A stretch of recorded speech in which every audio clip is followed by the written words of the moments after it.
নমস্কার প্রিয় কৃষক ভাইরা, আপনারা দেখছেন আপনাদের প্রিয় কৃষি বিষয়ক YouTube channel agriculture helper Bengali.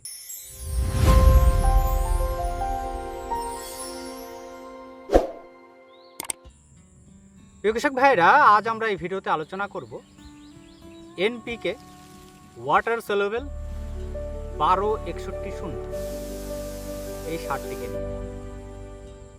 দেখুন, এখানে একটা কথা বললাম প্রথমে, সেটা হচ্ছে ওয়াটার সলিউবল, অর্থাৎ এটা কিন্তু 100% জলে গুলে যায়।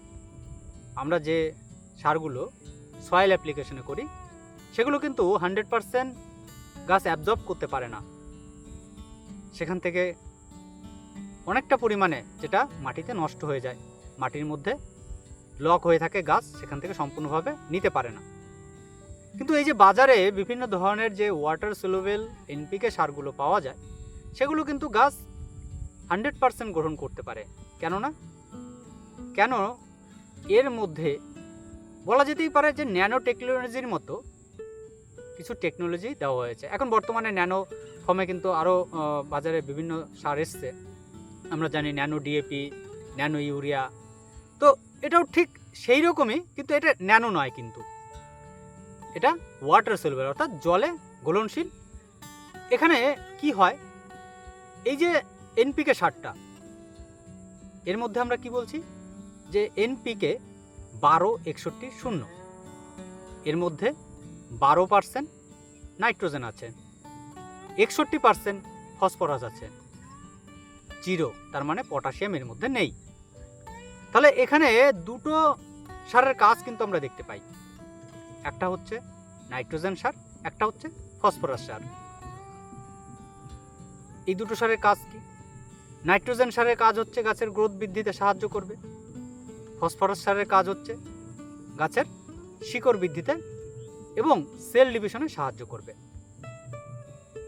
তাহলে এই যে এনপিকে 12-61-0, এটাকে আমরা কখন ব্যবহার করব? এটা আমরা মূলত আমাদের গাছের গ্রোথ স্টেজে আমরা কিন্তু ব্যবহার করতে পারি। এখানে আমরা যদি ধানের ফসলের কথাই আসি, ধানের ফসলে আমরা আমাদের গাছের যখন পাশকাঠির সংখ্যা বৃদ্ধির সময় হবে, বিশেষ করে আমরা 20 থেকে 25 দিন এই সময়টা কিন্তু আমরা এটিকে স্প্রে করতে পারি আমাদের ধানের জমিতে। এটা যেহেতু ওয়াটার সলিউবল, এটি আমরা যখন আমাদের গাছের পাতায় স্প্রে করব, গাছের পাতার মধ্যে যে পত্ররন্ধ্র থাকে, স্টোমাটা থাকে বা ছিদ্র থাকে, তার মধ্যে দিয়ে এটি কিন্তু সরাসরি পাতার মধ্যে পৌঁছে যায়। আর আমরা কি জানি, গাছের পাতা হচ্ছে গাছের রান্নাঘর।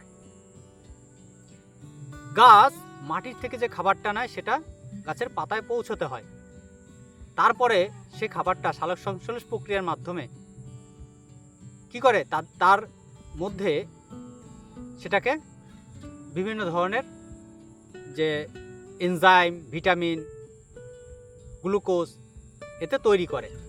কিন্তু আমরা যখন এই যে সরাসরি এটা কি করছি, আমরা এক ধাপ আগিয়ে, অর্থাৎ যেখান থেকে গাছ শিকড় থেকে মানে শিকড়ের মাধ্যমে গাছটা খাবার নিত, সেখানে আমরা সরাসরি এটাকে পাতায় দিচ্ছি এবং সরাসরি এটা কি হচ্ছে, পাতার মধ্যে চলে যাচ্ছে, সরাসরি গাছ খাবার তৈরি করতে পারছে। তাই এখানে আমরা কিন্তু রেজাল্টটা খুব তাড়াতাড়ি দেখতে পাবো। কিন্তু এখানে রেজাল্টটা খুব তাড়াতাড়ি দেখতে পেলেও এর কার্যকারিতা বা রেজাল্টের মেয়াদটা কিন্তু কম হয়। আপনারা যে সকল ওয়াটার সলিউবল ফর্মে সারগুলো পাবেন বাজারে, সবগুলো রেজাল্ট খুব তাড়াতাড়ি দেখা যাবে, কিন্তু তার মেয়াদটা সাময়িক হবে, কিন্তু গাছকে তাড়াতাড়ি বুস্ট করতে, এর কার্যকারিতাকে বুস্ট করতে এ সাহায্য করে।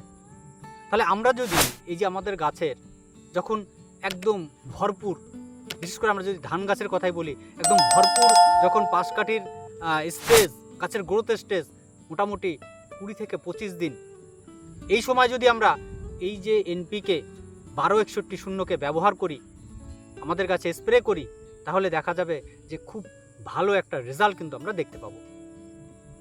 কারণ এটি গাছের গ্রোথ থেকে যেমন সাহায্য করবে, এর মধ্যে নাইট্রোজেন আছে, এটি গাছের ওই যে বলছি সেল ডিভিশন করে, গাছের শিকড়কে বৃদ্ধি করবে এবং গাছের যত শিকড় বৃদ্ধি হবে গাছ বেশি পরিমাণে খাবার নিতে পারবে। তাহলে দুটো কাজ কিন্তু এখান থেকে দেখা যাবে। এছাড়া আমরা যে কোনো ফসলে কিন্তু আমরা গাছের গ্রোথ স্টেজে এটি কিন্তু ব্যবহার করতে পারি, কোনো রকম সমস্যা নেই। আপনি সবজি ফসলের থেকে শুরু করে দানা শস্য জাতীয় ফসল যেগুলো আছে সব ফসলই ব্যবহার করা যাবে। কতটা পরিমাণে ব্যবহার করব?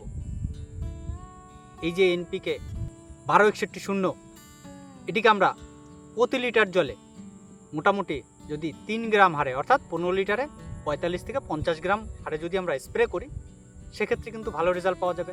এছাড়া আমরা সবজির ফসলে যেগুলো আছে আমরা যেখানে ধরুন পটল, ঝিঙে, উচ্ছে যাই বলুন না কেন এই সকল ফসলগুলোতে ড্রেঞ্চিংও কিন্তু করতে পারি বা ড্রিপ ইরিগেশনের মাধ্যমে কিন্তু আমরা ব্যবহার করতে পারি, তাতে কোনো রকম সমস্যা নেই। আমরা সেক্ষেত্রে 200 লিটার জলে আমরা 1 একর জমির জন্য আমরা কতটা পরিমাণে ব্যবহার করব? আমরা 2 কেজি পরিমাণে ব্যবহার করব 1 একর জমির জন্য। আপনার যদি ড্রিপ ইরিগেশনের মাধ্যমে ব্যবহার করা হয় তাহলে সেক্ষেত্রে ভালো রেজাল্ট পাওয়া যাবে। তো আমাদের মূল যেটা বিষয় সেটা হচ্ছে আমরা এই যে 1261 এর সময়টাই হচ্ছে আপনার গাছের গ্রোথ স্টেজ। তো যে কোনো সার ব্যবহার করার আগে অবশ্যই তার ব্যবহার বিধি, ব্যবহার সময় এগুলো জেনে আমাদের ব্যবহার করা উচিত। তো প্রিয় কৃষক ভাইরা, ছোট্ট একটা ভিডিও, যদি ভালো লেগে থাকে আর যদি উপকার হয় তাহলে ভিডিওটিকে লাইক করবেন, ভিডিওটি শেয়ার করবেন, আর কেউ যা থাকলে অবশ্যই কমেন্ট করে জানাবেন।